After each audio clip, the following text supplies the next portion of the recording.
Okay, welcome to the first or the second example in the chapter of axial loads. The question reads, the assembly consists of two red brass C8 3400 copper alloy rods AB and CD of diameter 30 millimeters, a stainless steel 304 steel alloy rod EF of diameter 40 millimeters, and a rigid cap G. If the supports at A, C, and F are rigid, determine the average normal stress developed in rods AB, CD, and EF. Okay, so there is a lot of information given in this question. I dare say this is the question that is gonna test our character a bit. It's gonna develop us a bit, right? So this is actually a really nice question. We're gonna start with all the information that's given, and we're gonna split it up into separate categories just to manage it better, right? And we're gonna do this based off material.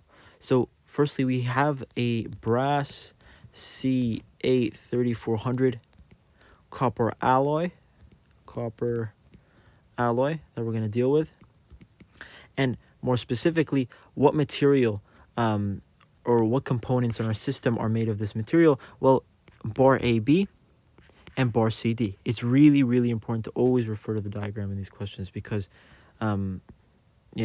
it's very like visual, conceptual stuff. So AB and CD, right? Okay, what other information do I have about these two bars right here? Well, I know that their elastic modulus, because I know the material, I can find the elastic modulus. So the elastic modulus of these materials or these bars is 101 gigapascals or 10 to the power of 10 megapascals, right? What other information can I derive? Well, I know their length, but I don't know if I want to write it down right now, but doesn't really matter. I could write it down. Doesn't make a difference. So the length of AB or CD, doesn't matter, is equal to 300 millimeters, right? Their diameter AB slash CD is equal to 30 millimeters. And is there any other information? I can easily calculate the cross-sectional area, right? It's just a circular cross-sectional area. If I do need it, I will calculate it, no problem. But for now, I think that's all the information we need for this first material that we're going to go over, right? How about the second material? Well, this second bar over here is made of a different material, right? I think it was mentioned stainless 304 steel alloy. So we're going to write that down. Stainless 304 steel alloy. This material has an elastic modulus and of 193 gigapascals. The bars in question are bar EF, so this is the bar we're talking about. The length of this bar is equal to 450 millimeters. And the diameter of this bar is equal to 40 millimeters, right? Okay, that's enough for like the materials and the bars in this question. How about general notes? Well, I have the general notes that everything like this end cap here, F, this end cap A and C, they're rigid, also at B and D. But one thing I'm really going to use in this question is the fact that this plate right here, G, is a rigid plate. I will not have any bending. I will not have any twisting. I will not have anything. If it does deform, it'll either deform like this, perfectly straight, perfectly vertical, or deform like this, right? Perfectly vertical. And that is a huge assumption that I need in this question. So I'm going to write it down. Rigid, I don't know what it's called, a cap, right? Rigid cap G. Okay, any important formulas that I'm going to end up needing? Well, you better guess that we're going to use the deflection formula. So play, I don't know. And we also are going to use the stress formula. Okay, so this is absolutely amazing. I have all my information neatly organized in givens. Okay, I can move on to unknowns. Unknowns. Okay, I want to find, or this question wants me to find, the normal stress in rod AB, the normal stress in bar, CD, and the normal stress in bar EF. What do I need to find these normal stresses? Well, I'm going to use this formula over here. But what do I need for this formula? I need a force, the force in each of these bars, right? As well as the area. I can easily find the area because I have the diameter and it's a simple circular cross section. But the force, again, is going to cause us a problem, right? It's going to take a while to find. First, the game plan is we're going to do a sum of forces in the x direction, come up with a formula, and again, we need another formula that's linearly independent, so we're going to do sum of forces in the x direction, and then we're going to look at deformation analysis. Deformation analysis. I don't know. Okay, so that's the game plan, right? So number 3, we're going to start with free body diagram. Okay, let's quickly draw this. It's kind of going to look like that. Let's do this guy right here. One very another important part about this this question is that, and I won't draw it to scale, that's why I'm saying it now, but eventually what the forces in our little system here is, let's say for example that we have this force EF, right, caused by this bar, and this is the axial force within this bar EF, right? Let's say for example this is force EF, this is the force AB, and this is the force CD.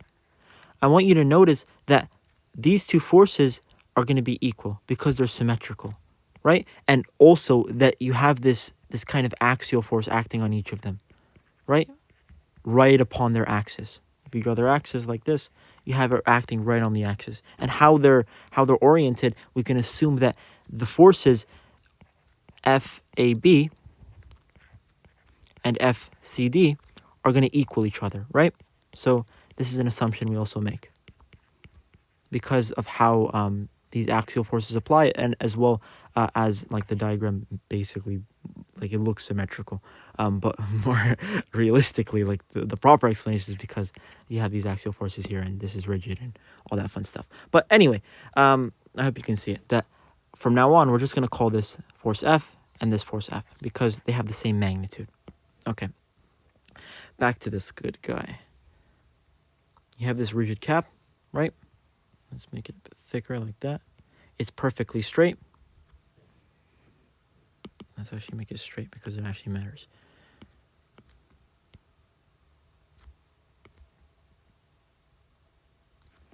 Okay. This distance right here is 300 millimeters. This distance right here is 450 millimeters. And I think, and let's actually label the points. This is going to be our point G. This is going to be our point F, point E, A and B, C and D. Okay, I want to begin to label my forces now. What forces act, or what forces are given already in the question? As we said, we have an axial force, right, acting right on this end cap, on this rigid bar G. So it's going to be of 40 kilonewtons. Again, we have this 40 kilonewton force acting right there. And then we're going to have an axial force. Again, I'm just going to assume the direction is going this way. F, EF, right? The force in the bar EF, as well as a force on the bar AB, F, AB, and a force on the bar CD, F, CD. Okay, we're getting somewhere. What can we do now? Well, to find an equation, we just do sum of forces in the x direction, right? No more lovely moments, and we're going to get back to that stuff, but for now, just simple sum of forces in the x direction.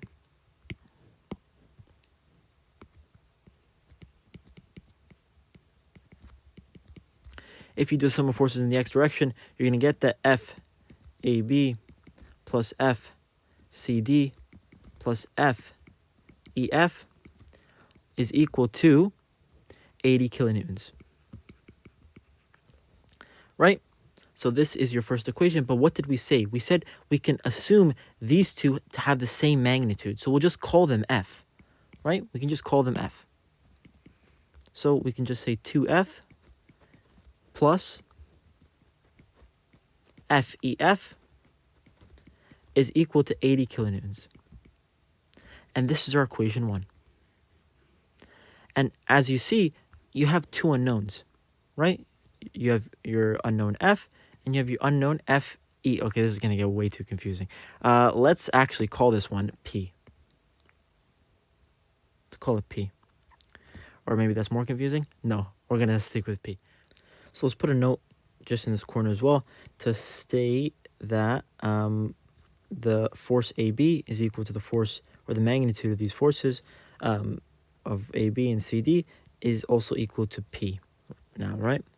So we don't get confused later on. And this is our first equation, right? But again, the issue with this, which we described before, is that we have two unknowns in one equation, right? We can't have that. Or we can have that, but we're not going to find our forces if we have that. So we want to find another equation that is linearly independent from this one with these same two unknowns, so we can find the forces and then in turn find the stress. How are we going to find this other equation? Well, we're going to use deformation analysis. We're going to look at the deformation of our system. So deformation analysis. Okay. Let's explain it on this diagram right here. So let's copy it right here.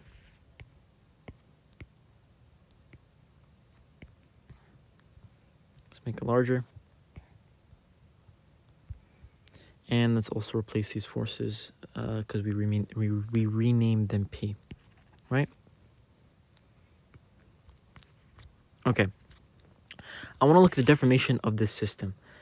I'm going to immediately go to the thing I know that for sure will not change. And what is that? That is the rigid cap, right? I know for all I care, it is a straight line, right? I don't even care about the thickness. All I care is about its movement horizontally. What happens to it? Because if I take this as my reference, this interacts with everything else in my system. If this one moves this way, it'll take, if it moves, for example, here, it'll take point B to B prime. It'll take D to D prime. It'll take E to E prime, right? It interacts with all of these points, with all three of my bars. So it's a very good reference point, right? So if this guy moves horizontally, then everything else also moves. So it's a very, very good reference point to relate all three of my bars' deformations, right? Okay. And again, it won't bend or do any of the funny stuff that these things might do, right? So I can assume it's perfectly straight, perfectly vertical. Okay. How can I describe it? And let's call this line right here. We can refer to it as point G, right? Let's say, for example, that something happens, these 40 kilonewton forces, right? These 40 kilonewton forces cause my point G, or my straight line G, whatever, I'm going to refer to it as G. Let's say these two forces that are acting in this direction cause my bar, or my point, to go all the way here to G prime, right? And now my bar, or my line, or my rigid bar is over here, right? What distance is this right here? This is my delta G, my deformation or my deformation of point G, right? So, and since it's moving, if this is positive X and positive Y, this would be negative, right? It would be in the negative direction, right? Moving this way, right? Fairly simple to understand, right? Let's just assume that this happens. I move it backwards. I move it this way. Okay. I look at my system from zoom out. Go back to the beginning. I'm not going to erase all this stuff, but pretend none of this stuff is there. You're going to tell me, but this bar G isn't there though. It's over here, right? It's going to erase, right? My bar isn't here though, right? It's over here. So how can I make that assumption? Well, don't worry, we're going to reverse our mistake, right? We went back this distance, right? Due to these forces, 40 kilonewtons and 40 kilonewtons, we're going to have to reverse that process because our bar, as you said, it isn't here. It's here, right? So we're just going to have to reverse that process. And how are we going to reverse that process? What is going to cause this this bar to go back into position? Well, this force P and this force P and this force F, EF are all going to cause this bar to go back to position, right? And we can call this positive deformation the deformation of, let's say, EF, right? Or the deformation of F, deformation of the forces. I'm just making values at this point, but it doesn't really matter. But if we go to our equation, which we kind of derived, and I'll go over it again, we get this equation. Delta G plus delta F is equal to what? What's like, if I add these two values, what is it equal to? It's equal to 0. Let's explain it one more time, right? Basically, what's my delta G? My delta G, I'm basically making up a scenario to make up, I'm pushing, I'm saying, okay, this is my bar. Let's say, for example, I didn't have this guy, I didn't have this guy, I didn't have this guy. What's going to happen to my bar? Well, let's say these 40 kilonewton forces cause it to go all the way here by a specific amount. We're going to call this amount delta G, right? Add in back these forces, FEF, and take away these. What's going to cause my bar to go back into position? Well, let's call this delta F, right? It's going to go back to its original position. Therefore, delta F and delta G are the exact same thing. And basically, I get the equation delta F is minus delta G is equal to 0, right? So I'm basically making up this scenario to get an equation like this, right? And again, this is a statically indeterminate problem. Sometimes this will not be 0. Like, for example, we'll get to questions where you have like a gap or something between this, like, let's say F ends right here, for example, and right here is a gap, right? There are questions like that where this won't always be 0. But in this case, we had to make up this scenario. We'll be like, okay, let's see if these forces in the positive direction didn't exist. It'll push back here, and then let's add these forces again in the positive direction. It'll push back to its original position. But using this, I've basically made like a dummy like kind of equation which describes beautifully my deformation of my rigid bar G, and namely of my entire system, because everything connects to this bar G. So maybe watch that back a few times because I don't know, it's a bit like, you know, it's exciting, you know, you'll wrap your head around it if you didn't get it the first time. But anyway, this is the equation we derived, right? If and it's better actually to write like this in order, right? Let's say we move our bar backwards by delta G. We're going to move it back to its position, delta F, and that is equal to 0, right? We're going to go back, and then we're going to go back to where it originally is, right? And these two values are equal to each other. Okay. After all of that, we have this like dummy equation, right? And it is a valid equation, right? This is the equation we're going to use. The question is, now, what does delta G equal? And what does delta F equal? Because I need to derive what these are to plug them into my formula, right? Okay, let's start with delta G. What forces are going to cause this bar to go back delta G? This distance delta G. Well, like we said, this force is not going to cause it to go back this way because we assumed it to act this way, right? So the only forces that are going to cause it this bar to go back is or are these 40 kilonewton forces, right? 40 kilonewton forces. And there's 2 of them, right? Okay. I know the deformation is equal to a force multiplied by a length divided by the elastic modulus multiplied by a cross-sectional area. I know my forces now, right? I have 2 40 kilonewton forces multiplied by a length. Okay, where are these forces acting on? Well, they're acting on these bars specifically, right? They're directly acting on these bars specifically, right? Remember, I'm not taking into account, I'm just looking at the deformation this way. I don't care about this one, I don't care about this one, I don't care about this one, right? I'm just looking at these two forces that are going to cause this bar to go this way, right? Okay, where are they acting? They're acting on bars AB and bars CD. Therefore, they're going to have the lengths of bars AB, the elastic modulus of bars AB and CD, and the diameters or the areas of bars AB and CD. So we're going to write that down. The length, 300 millimeters, divided by the elastic modulus. I forgot what it was. For this one is 101 gigapascals, or 101 times 10 to the power of 3 megapascals, multiplied by, again, I don't have one area, I have two areas, right? Because I have one cross-sectional area and I have two cross-sectional areas that are under this load.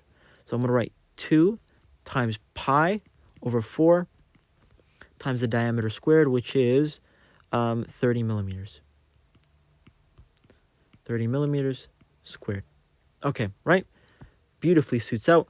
Area, area, length, length, forces, and then elastic modulus. Okay, beautiful. Well, we're getting somewhere. Now we're going to get to the big boy, right? This one is a lot more fun. So now that we're done the delta G, the deformation that pushes this bar backwards to this this position right here, I want to make it go back to its original position because, again, nothing's moving, right? At the end of the day, right? So I want to now find this deformation, which I call delta F. What forces are going to cause this bar to go back into its position? Well, not this one because it's opposing the motion. Not this one. This one, FEF. This one, this force P, as well as this force P, right? Okay, so I'll write all of that down. So let's write it over here. Delta F is equal to, it's going to have two components. Oh, wrong tool. It's going to have two components, right? It's going to have the component which involves the information regarding these two bars, because these two bars we can assign to like one little category because they have the same material. But this one has a different material. So I'm going to split it up, right? I'm going to say that the deformation of F that's going to bring this bar back to its original position is going to be made up of two components. It's going to be made up of the force P's, right? Plus, or the deformation caused by these forces P, plus the deformation caused by this force EF, right? So fairly simple. It's just me splitting it up, right? I could even split it up between these two, but I might as well bring them together. So for this first part, it's going to be basically the exact same thing as this one up here. What's my forces? I have two forces called P, right? So 1, 2. So 2P multiplied by the length of them, 300 millimeters, divided by their elastic modulus, 101, times 10 to the power of 3 megapascals, multiplied by two areas, two cross-sectional areas, pi over 4, diameter squared, 30 millimeters. And now plus the deformation caused by this force EF. What's the force? Well, it's the force EF, right? Force EF. What's the length? 450 millimeters. Divided by the elastic modulus of this material is 193 gigapascals, or 193 times 10 to the power of 3 megapascals, multiplied by the area, right? And what is the area in this case? Well, it's just pi over 4, the diameter of this bar EF squared. Pi over 4, the diameter of this bar EF squared. And just like that, you have found your fake deformations, right? You found the deformation that shifts your bar to the left, and then you found the deformation that shifts your bar back to the right. You can plug them in to this formula. But before we move on, I want to simplify one thing, right? And what is this one thing I want to simplify? I know that in this case where let's for delta F, when my bar is back here, right? Before I move it back, or the forces that move this bar back to its original position are FEF, right? And P and P. So in this case, right now, I can just write 2P is equal to FEF, right? Because they're the forces that are causing my bar to go back to place, right? So I can simplify this one right here. I can just replace it with FEF, right? So that's what I'm going to do. I'm going to say that right here, 2P, remember, this isn't the case where like you're taking the sum of forces. Remember, if you're taking the sum of forces, then this is not the case. But for the deformation, when we're shifting this bar back to its original position, we're not taking into account these guys. For the deformation, 2P is equal to FEF. Okay, is equal to FEF. So from that, what I can do is I can simplify this equation. Delta F is equal to, I'm not going to simplify anything else because if I do, I'm going to do atrocities. I'm going to make like some small mistakes. So bear with me. FEF, 300 millimeters divided by 101 times 10 to the 3 megapascals. I think I'm capable of simplifying this though. Pi over 2, 30 millimeters squared plus 450 millimeters divided by 193. And this will just save us a lot of time when we're solving. Just isolating it here. Pi over 4, 40 millimeters squared. Okay, and just like that, you found your beautiful equation for your deformation of F, your deformation of G.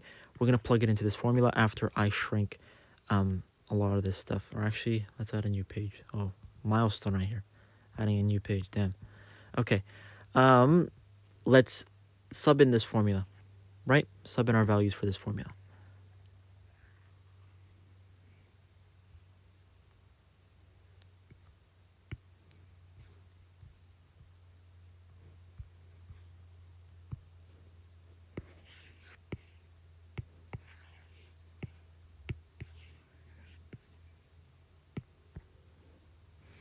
I'm going to end up getting this.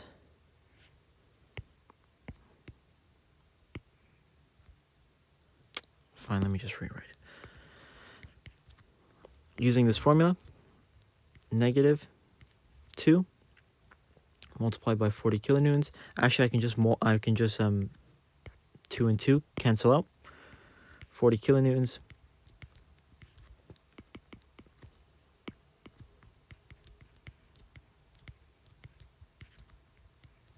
300 millimeters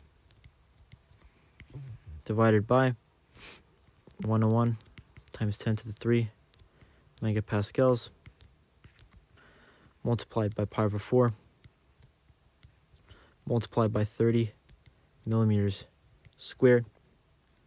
We said is plus, and remember there's a negative out here. That is very, very important. There is a negative out here, plus the force EF multiplied by this lovely guy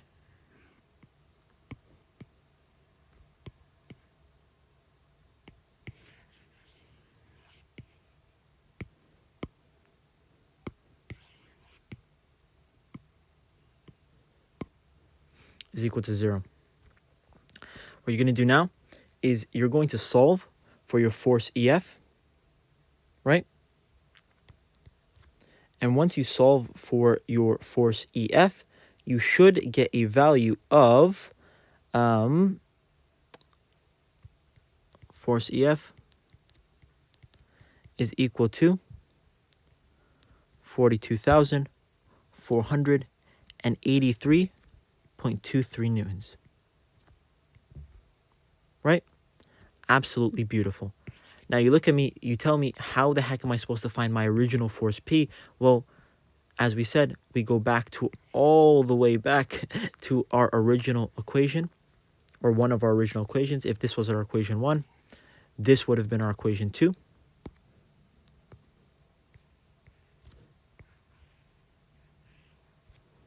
Right? And we sub this value in for into our equation 1, and therefore you can find the force P as well. And if we do that,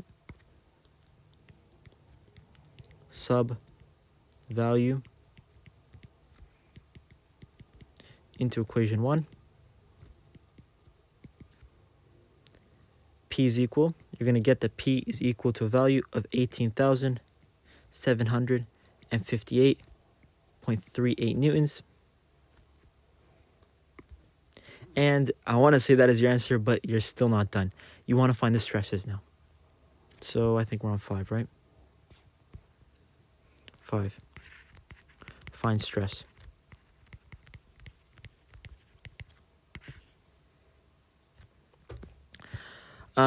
We said before that the stress in bar AB is equal to the stress in bar CD is equal to the stress of our force P. Remember? Right? So therefore, the stress is equal to P over pi over 4. I think our diameter was 30 millimeters, right? And diameter for the next one is 40 millimeters. So remember that, please. 30 millimeters.